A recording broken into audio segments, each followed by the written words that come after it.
Welcome back to the exploration of music education for the visually impaired student. In this video, we will examine how to teach pitch following John M. Feierabend's 12 Steps of Musical Literacy. We will examine ways music educators can accommodate the needs of visually impaired students for each step of this curriculum. Before we start, some background. All 12 steps are not meant to be covered within one class or lesson, but rather used as building blocks over multiple lessons. In John M. Feierabend's 12 Steps of Music Literacy, the first 5 steps address skills utilizing auditory processing and rote responses. Let's briefly walk through steps 1 through 5 to give us some context. Step 1, Readiness Rote. In this step, a song is taught by rote and will be studied later. It can be taught on words or neutral syllables. The song is then repeated by rote until students are able to perform it on their own. Step 2, Conversational Solfege Rote. Words or neutral syllables are replaced with solfege syllables. The song is spoken by the teacher and students repeat, by rote, the song with the solfege syllables. At this point, students are bonding tonal patterns with aural labels. Step 3, Conversational Solfege Decode, Familiar. This step serves as an informal evaluation to see if students have bonded tonal patterns with correct solfege syllables. The teacher at this point sings the solfege syllables that were previously presented by rote. This should bring the song out of the rote stage and into the readiness stage. This step requires aural recall and decoding skills, but only with what is familiar to the students. It requires no inferential thinking. Step 4, Conversational Solfege Decode, Unfamiliar. This stage serves as an informal evaluation to see if students have bonded tonal patterns with the correct solfege syllables and can generalize those syllables to unfamiliar patterns. The teacher sings an unfamiliar pattern with neutral syllables, and the student repeats the patterns with matching solfege syllables. This step uses aural decoding skills and inferential thinking. Step 5, Conversational Solfege Create. This is the stage where students can begin to think original music thoughts. Students can create their own tonal patterns using solfege syllables. In the first 5 steps of Feierabend's Steps of Music Literacy, all of the tonal patterns are taught using auditory processing and rote responses. Visually impaired students can participate in these steps of instruction without accommodations because they do not involve visual processing. As we move to the upper steps in the hierarchy, the visually impaired student will require accommodations to be able to participate fully in their music education. Let's dive into steps 6 through 12 to see what kind of accommodations may be helpful. For the purpose of discussing the types of accommodations that may be the most beneficial, we will discuss the steps as groups. First, steps 6 through 8. Step 6, Reading Rote. During this stage, students are introduced to tonal notation symbols. The teacher displays the pattern and sings the pattern aloud. The students would then repeat the pattern while looking at the notation. Step 7, Reading Decode, Familiar. This stage serves as an evaluation to see if students have bonded the notation for tonal patterns with the correct solfege syllables.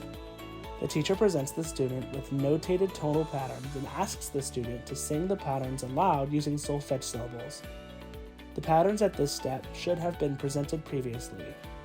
This requires visual recall and decoding skills, but not inferential thinking. Step 8, Reading Decode, Unfamiliar. This stage serves as an evaluation to see if students have bonded the notation for tonal patterns with the correct solfege syllables, and can generalize that knowledge to unfamiliar patterns. Students are presented with tonal patterns that were not presented previously. The teacher asks the students to think through the patterns and sing them aloud using solfege syllables. This requires visual decoding skills and inferential thinking. This stage is often referred to as sight reading. In steps 6, 7, and 8, the student needs to look at the notation to participate in the lesson. For visually impaired students, this would present a challenge. For the visually impaired student to be successful, some of the following accommodations may be required. Braille music code. For example, in a lesson where students are learning a pitch collection of do, re, and mi, You can have the tonal patterns you are planning to use already prepared in Music Braille code. The student can then read along as you sing the tonal patterns. These can be printed using a Braille typewriter for display, or can be presented using a Braille display. Braille displays may not be accessible for large pieces of music, but would work well for short patterns or musical excerpts.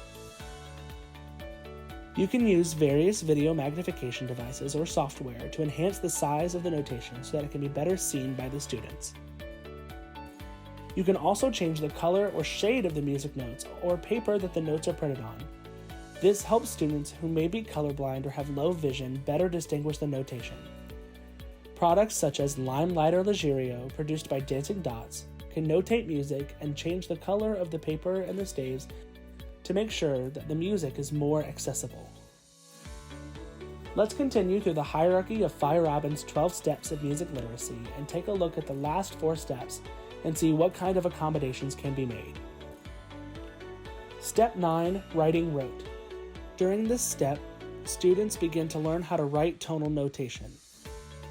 Students will be provided existing tonal patterns and copy them down using proper manuscript techniques. Step 10, Writing Decode Familiar. During this stage, students engage both conversational decoding skills and writing decoding skills. The teacher takes a familiar tonal pattern that the students have been presented before and sings it on a neutral syllable. The student should be able to decode and audiate the solfege syllables. The student then decodes the pitches in written notation. Students will discover that by conversationally speaking or singing syllables, they are telling themselves what to write. This stage requires oral and visual decoding, but not inferential thinking. Step 11, Writing Decode Unfamiliar. During this stage, students engage both conversational decoding skills and writing decoding skills. The teacher sings an unfamiliar tonal pattern that has never been presented before on a neutral syllable. The student should be able to decode and audiate the tonal solfege syllables. Then they decode the pitches in written notation. This stage requires oral and visual decoding as well as inferential thinking. This stage is usually referred to as dictation. Step 12, Writing Create. This skill requires students to conversationally create through audiation and then writing decode by transferring their musical thoughts into notation. This skill is usually referred to as composition. These last 4 steps all involve writing. Writing in the traditional sense for the visually impaired student can prove to be difficult or impossible.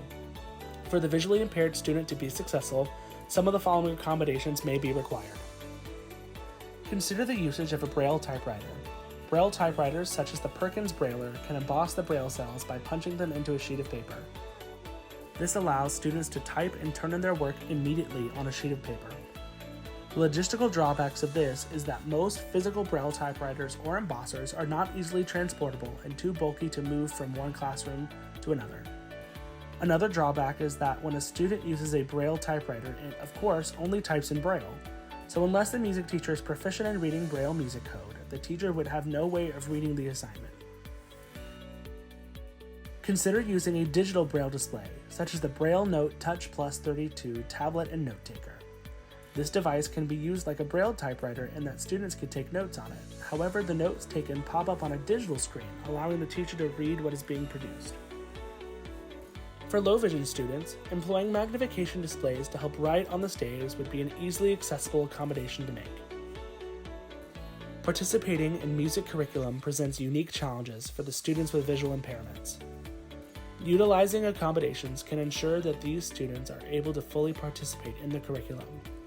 In addition, we can guarantee that visually impaired students have equal opportunities to engage with and excel in music education.